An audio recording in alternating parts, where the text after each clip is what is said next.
Hello there everybody, we've broken out the big microphone again because really it's about time that we introduce the Hastings United women's setup to you this season. I'm really glad to be able to introduce to you Jason Tibble, who is the manager. Hi Jason. Hi, you alright? Yes. Good. Welcome. We're Thank in you. the titanium hospitality. Yes. Salubrious surroundings after the game against Three Bridges, which unfortunately the U's lost 2-1, a very tight game. We'll talk about that in a moment. Yeah. But Jason, you took over the team this year from Tom Young, who had been with us for a year, went off for very much family reasons. You took over your first game at the end of last season, I guess, really. How have you found it since you've been in charge? Challenging. They're a really nice bunch of girls, but there's been some stuff. I mean, the takeover went quite smoothly, pre-season went quite well, we had some really good fixtures and challenging fixtures, and then lost a little bit of composure going into the league season. But I think the girls are trying to pull in the right direction, and the club, we're all trying to head in the right direction.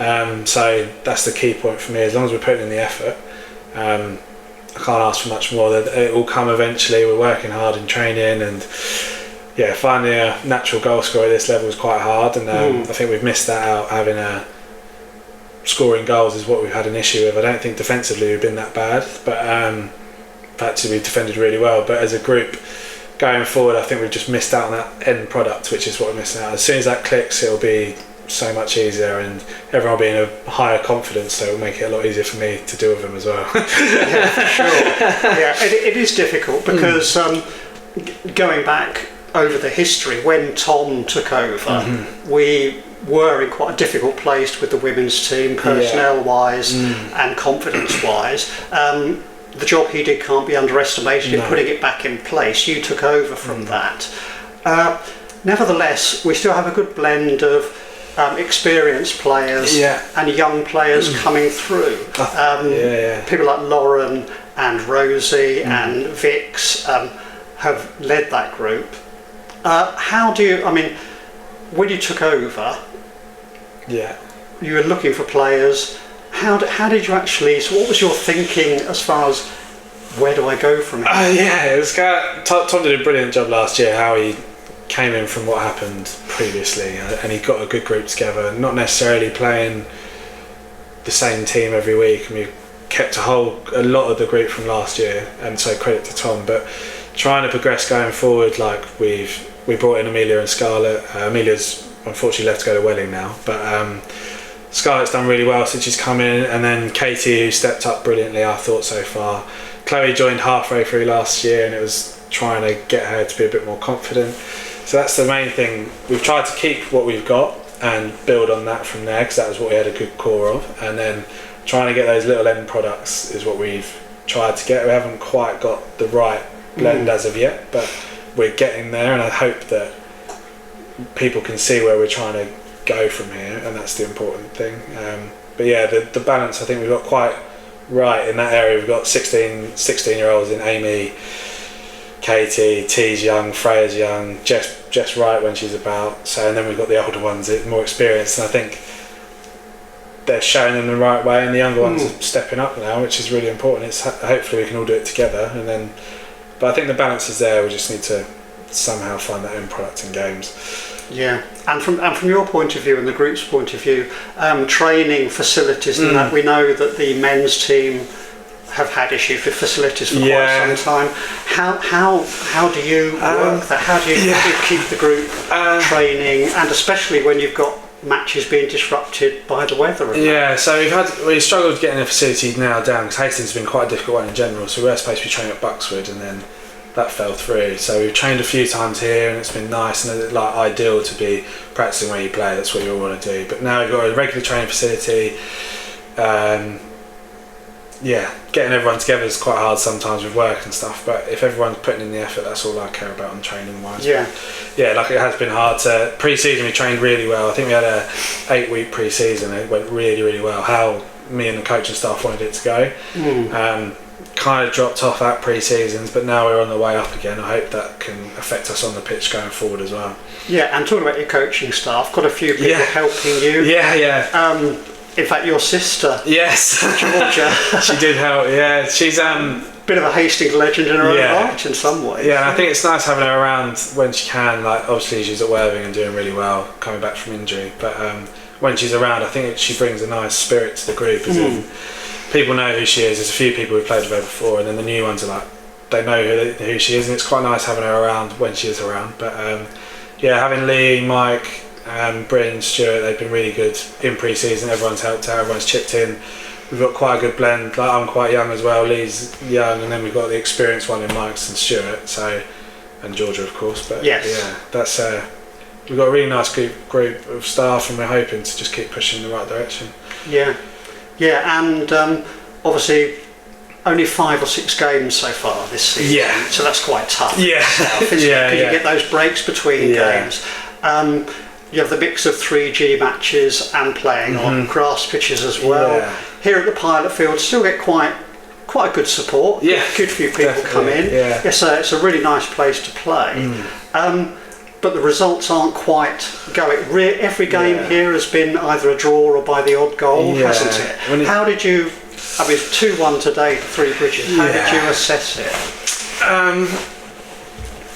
Today I think we're a little bit playing as individuals, which is not how we've tried to coach the team to do. I think we're just missing that little end product. Like, we went 1-0 up, it looked really good. I think that first half an hour, I thought we were the better side. We were dominant in play, we were breaking lines, we were making the right movements, but then momentum changed quite quickly. That penalty, quite soft in my opinion, but that change of momentum and then getting a goal just before half time really did kill us off in that sense of that half. But half time came at a good time. It's hard. That transition of training on 3G to grass is quite difficult sometimes. It's not really an excuse, but people need to adapt to it a little bit quicker. I think we take too long to adapt to those sorts of things. But we need to make the Pilot Field a fortress, and we need to make people hate coming here and not think we can go to away games and go, we can get 3 points here. Like, we need to make it as difficult a game as possible, and hopefully after today it's a bit of a turning point, I'll word it, in how we can be a little bit more physical, be a little bit more aggressive and clinical in both ends really, to winning games, getting 3 points at home.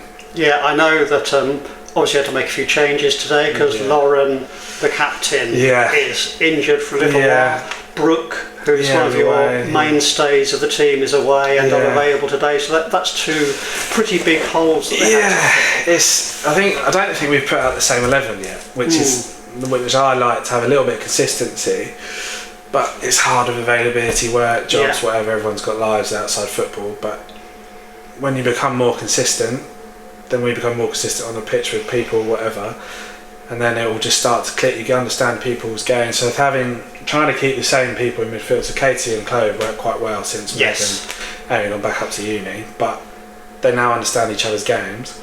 Vix and Rosie understand each other's games, and we're just missing that little bit with, like you say, players who have been here for a long time and been big players at the club being out injured or unavailable. It's really difficult to like you say, you can't get any consistency on the pitch if you've got the same players on it working the same and understanding each other's games. But we're all trying to work as hard as possible, coaching staff and players, to go in the right direction. So that's all we can do. And there were excellent performances, I thought, from Rosie Mugridge at the back. Shana, the goalkeeper, has made a real difference, hasn't she? And Rebecca Ralph showed her quality and experience, and was only a crossbar away from it's unfortunate, isn't it? Like, the game could have gone either way today, really, if we take our chances. But Shana did really well. She's been exceptional since she's been here. She's loud. She's a leader out there, really, and I think that's sometimes what we've missed last season, having Rosie in goal. Not a goalkeeper, but she played really, really well. But Rosie's like having a new signing at centre back this season since she's come back. But I think the senior players have started to lead, so we need to keep that, and then the young ones will follow through. That's interesting, watching Lauren on the sidelines. she takes it very to heart. I think, which is good. I think. 100%. It's nice having your captain with you, not just sitting on the sideline. Like, she wants to be in the dugout, she wants to do more. I think she finds it frustrating that she can't be out there making a difference, and I'm exactly the same. But yeah, emotionals. We get quite emotional on the sideline sometimes when we have to just keep a little bit composure to it, impolite on the pitch. But yeah, I think having Lauren on the sideline is a deep miss to us on the pitch, but she's great having by your side in the dugout as well. So. Yeah, and really good to have her giving some of the home truths. Yeah, oh yeah, like honestly, I love that about her. She'll be honest, and I think we got quite a few girls in here who'll be honest. But yeah, it's wording it in the right way sometimes that we might struggle with. But we're all trying to do the right thing, so that's all we can ask for, really. It's a whisker away. It is, and it's the small margins. I've said to the girls, if we we hit the crossbar, or if that goes in, there's 2-2, change the game, the penalty isn't given, we're 1-0 up going in at half time. So I think we're causing our own mistakes, really.